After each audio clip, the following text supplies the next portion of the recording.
আজকে ফটোশপের ৮ নম্বর ক্লাস অর্থাৎ আজকের ভিডিওটা পার্ট 8। তো আমি আপনাকে বলবো অবশ্যই আপনি শেষ পর্যন্ত দেখবেন।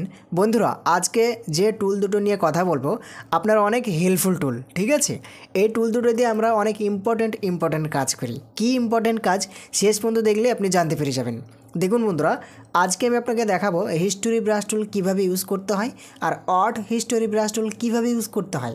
দেখুন বন্ধুরা, যখন আমি টুলবারে আসছি, টুলবারে এসে এই যে এইখানে একটা আইকন আছে, এটা কি হিস্টোরি ব্রাশ টুল, তাই না। তো এইখানে একবার যখন ক্লিক করছি, দেখুন এর ভিতরে দুটো টুল চলে আসছে, একটা হিস্টোরি ব্রাশ টুল আর একটা অড হিস্টোরি ব্রাশ টুল। তো কি কি কাজ করে আমি আপনাকে বলি।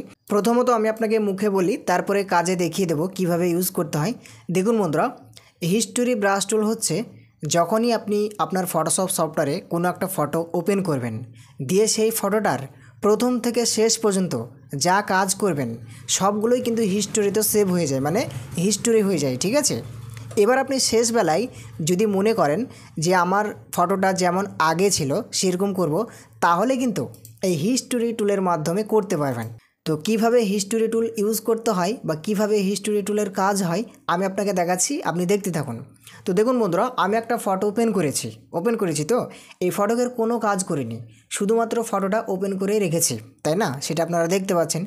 এবার আমি এই ফটোটার কাজ করব। দেখুন প্রথমে কি কাজ করি, এখান থেকে আমি মার্কিউ টুল নিচ্ছি। মার্কিউ টুল নেওয়ার পরে আমি এখান থেকে এতটুকু সিলেক্ট করছি, মানে আপনাকে দেখানোর জন্য জাস্ট, ওকে। এতটুকু সিলেক্ট করলাম, নইলে আমি এটা বাদ দিয়ে কন্ট্রোল ডি প্রেস করে ধরে নিন এতটুকু আমি সিলেক্ট করছি, নিচের দিকটা এতটুকু আমি সিলেক্ট করেছি। এবার আমি কিবোর্ড থেকে কন্ট্রোল ব্যাক স্পেস করছি, দিয়ে এইখানে কালারটা সেভ দিয়ে দিচ্ছি, মানে কালারটা ভরে দিলাম যতটুকু সিলেকশন করলাম। তাহলে এটা কীভাবে করতে হলো আমি আপনাকে আরেকবার দেখাই। তো ধরে নিন আমি এখান থেকে মার্কিউ টুলে সিলেক্ট করলাম, ঠিক আছে। দেখুন উপরের দিকে লক্ষ্য রাখুন যে রেক্টেঙ্গুলার মার্কিউ টুল আছে না, এখানে একবার ক্লিক করলাম। ক্লিক করার পরে এর ভিতরে আরও 4টে টুল আছে। তো আমি প্রথমকার টুলটায় ক্লিক করলাম। এটা ক্লিক করার পরে আমি সিলেকশন করব, মানে মার্কিউ টুল তো সিলেকশনের কাজ করে। তো আমি এতটুকু সিলেক্ট করব, নিচের দিকে দেখুন এতটুকু নিয়ে আমি এতটুকু সিলেক্ট করছি, 4 কোণাটা সিলেক্ট করলাম। এবার আমি এই ঘরটার ভিতরে একটা কালার সেট করব, মানে ঘরের ভিতরে একটা কালার প্রবেশ করাবো। তো কিভাবে কালার দিব, দেখুন যদি আমি কন্ট্রোল ব্যাক স্পেস করি, দেখুন সঙ্গে সঙ্গে এটা কালারে প্রবেশ হয়ে গেল, তাই না। যতটুকু সিলেক্ট করলাম ততটুকুই কালার হয়ে গেল।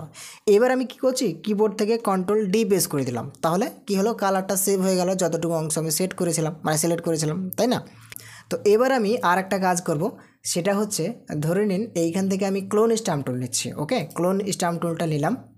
ক্লোন স্ট্যাম্প টুলটা নেওয়ার পরে এই মুখটাকে আমি ক্লোন করব, ঠিক আছে। এই মুখটাকে ক্লোন করার জন্য মুখের উপরে এই সার্কেলটা নিয়ে আসলাম, দিয়ে কিবোর্ড থেকে অল্ট প্রেস করে একবার ক্লিক করলাম। এখানে ক্লিক করার পরে ধরে নিন এই মুখটাকে ডুপ্লিকেট করে এবার এই মাথায় এইখানে বসিয়ে দেবো। তো ক্লোন করে এরকমভাবে ড্র্যাগ করে টানলাম, দেখুন মুখটা এখানে বসে গেল। তাহলে ফটোকের কটা কাজ হলো, দুটো কাজ। একটা হচ্ছে এখানে কালার ইফেক্ট দিলাম, মানে কালার বসিয়ে দিলাম, আর এইখানে একটা ক্লোন করলাম, তাই না। তো কীভাবে করলাম বুঝতে পারলেন, তাহলে ফটোকের দুটো কাজ হলো। এবার আমি আপনাকে দেখাই, এখান থেকে আমি পেন্সিল টুল নিচ্ছি। পেন্সিল টুল নিয়ে ধরে নিন আপনি এরকম বিভিন্ন কাজ করেছেন, আপনাকে বোঝানোর জন্য এগুলো করছি। ধরে নিন একটা ফটোতে আপনি অনেক রকম কাজ করেছেন, অনেক ডিজাইন করেছেন সেই ফটোটাকে নিয়ে, ওকে, প্রচুর কাজ করেছেন। এবার আপনি এখন ভাবছেন যে আমি কাজ তো অনেকই করেছি, এবার আমি ফটোটা আগে যেমন ছিল সেই অবস্থায় নিয়ে যাব। অরিজিনাল যেরকম ফটোটা ওপেন করলাম আমি প্রথমত, সেরকম সেই জায়গায় পৌঁছে দেব।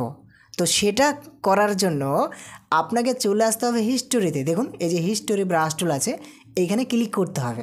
তাহলে বুঝতে পেরেছেন একটা ফটোর সমস্ত কাজ, মানে প্রথম থেকে শেষ পর্যন্ত যা যা আপনি করেছেন সমস্ত কাজ আপনার হয়ে গেছে, মানে একটা ফটো আপনি বানিয়েই দিয়েছেন অলরেডি অনেক রকম কাজ করে। এবার আপনি শেষে বলছেন যে না আমি যেরকম অরিজিনাল ছিল আগে ফটোটা সেরকম অবস্থায় নিয়ে আসবো, সেরকম করব।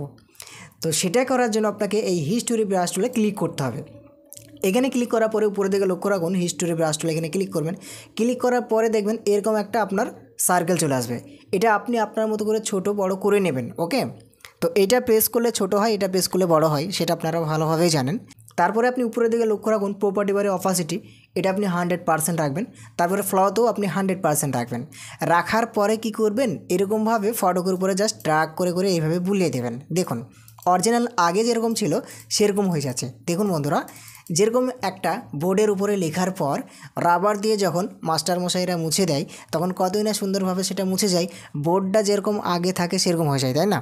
তো ঠিক সেরকম যদি আপনি এরকমভাবে ড্র্যাগ করে করে মুছছেন, দেখুন আগে যেরকম ছিল সেরকম হয়ে যাচ্ছে ফটোকের। তো দেখুন বন্ধুরা, যতটা কাজ আমি করেছিলাম সেগুলো আছে আর উপরে আমি এখানে প্রথমত কালার ইফেক্ট দিয়েছিলাম, তাই না? সিলেক্ট করে এখানে রেক্টেঙ্গুলার মার্কেট টুল সিলেক্ট করে এখানে কালার দিয়েছিলাম। তারপরে আমি কি করেছিলাম, ক্লোন স্ট্যাম্প টুলের কাজ করেছিলাম। তারপরে আমি পেন্সিল দিয়ে এটা ওটা দাগ দিয়েছিলাম, সেগুলো কই সব রাবারের মতো মুছে গেছে, তাই না? একবার করে ক্লিক করবেন আর দেখবেন মুছে যাবে। ঠিক আছে, তাহলে আপনি আশা করি অনেক ক্লিয়ারভাবে বুঝতে পেরেছেন যে হিস্টোরি ব্রাশ টুল কীভাবে কাজ করে। এবার আমি আপনাকে দেখাবো এরই ভিতরে দেখুন আর একটা টুল আছে অড হিস্টোরি ব্রাশ। তো এটা দেখানোর আগে একটা কথা বলি, যদি আপনি আমার এই চ্যানেলে নতুন হয়ে থাকেন তাহলে অবশ্যই চ্যানেলটিকে সাবস্ক্রাইব করে দিয়ে পাশে থাকবেন এরকম ধরনের আরও নতুন নতুন ভিডিও পাওয়ার জন্য। ঠিক আছে, সাবস্ক্রাইব করে দিলে কি হবে, পরবর্তীতে যখন আবার ভিডিও আপলোড করব সঙ্গে সঙ্গে আপনার ফোনে পৌঁছে যাবে, আপনি দেখতে পাবেন। ঠিক আছে, তো আপনি সাবস্ক্রাইব করে দেবেন যদি নতুন হয়ে থাকেন, আর যদি সাবস্ক্রাইব করে থাকেন তাহলে আপনাকে অসংখ্য ধন্যবাদ। তো দেখুন এবার আমি আপনাকে দেখাই, এই হিস্টোরি ব্রাশ টুলটাই ক্লিক করলাম। এখানে ক্লিক করার পরে দেখুন আর একটা টুল আছে, এটা কি অড হিস্টোরি ব্রাশ টুল। তো যদি আমি এইটাই ক্লিক করি, এখানে ক্লিক করার পরে আপনি কি করবেন, উপরের দিকে লক্ষ্য রাখুন, দেখুন কিছু প্রপার্টি বার খুলে গেছে। যখনই আপনি অড হিস্টোরি ব্রাশ টুলটায় ক্লিক করলেন উপরে প্রপার্টি বারটাও খুলে গেছে। এবার আপনি যদি মাউস পয়েন্টারটা ফটকের উপরে নিয়ে আসেন, এগুলো এরকমই থাকবে, স্টাইলস লেখা আছে, টাইট শর্ট, 50px, টলারেন্স 0%, এগুলো এরকমই থাকবে। তো আপনি এই সার্কেলটা আপনি আপনার মতো করে ছোট বড় করতে পারবেন। করার পরে যদি আপনি মাউস দিয়ে মাউসের বাঁ দিকের সুইচে এরকমভাবে ড্র্যাগ করেন, দেখুন কেমন ডিজাইন হয়ে যাচ্ছে। তো বেসিক্যালি আমাদের ফটোশপে অড হিস্টোরি ব্রাশটা খুব কমই ইউজ হয়।